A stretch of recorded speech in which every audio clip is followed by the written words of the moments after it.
سلام دوستان، امروز اومدیم این لولو خورخوره رو تبدیل کنیم به هلو، یعنی از لولو به هلو. شما که میبینید چشمش رو زیاد میخوابه، تازه از خوب بلند شده، موهاشم چیز شده، شلخته شده. چیکارش کنم؟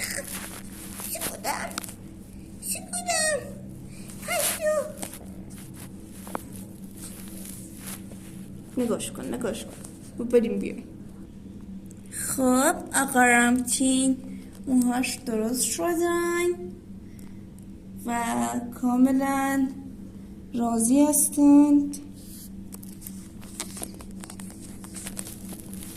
راضی هستی؟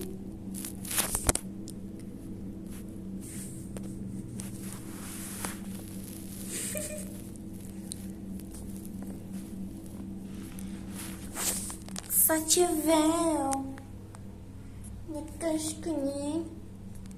نقاش کنین دتم گیر زدم اینجاش.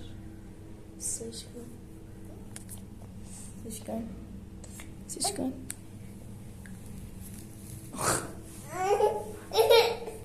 از اون برم لوس هست گفته باشم. تا ولاگ بعدی خدا نگهدار.